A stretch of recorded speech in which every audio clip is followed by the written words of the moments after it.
This video shows how to replace the intrusion switch module on a PowerEdge T350. Before you begin, power off the system and disconnect all of the attached peripherals. Ensure that you always use ESD protection when working inside the system. For more information about safety guidelines, see the service manual at dell.com/PowerEdge manuals.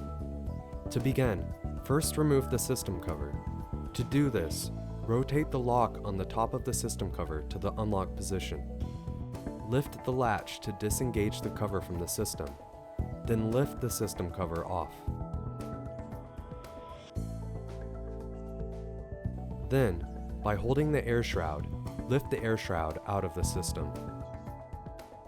Now, to remove the intrusion switch module, first disconnect the cable from the system board, and then slide the intrusion switch module out of the system slot.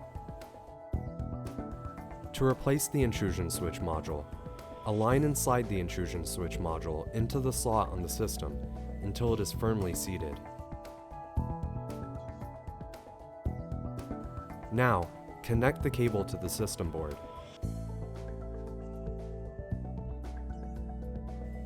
Then, replace the air shroud by lowering the air shroud until it is firmly seated. Finally, replace the system cover. To do this, first place the cover into its position on the system.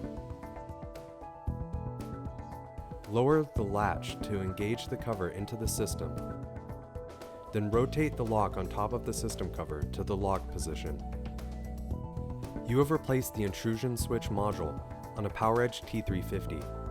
If you need more information or assistance, go to dell.com/PowerEdge manuals.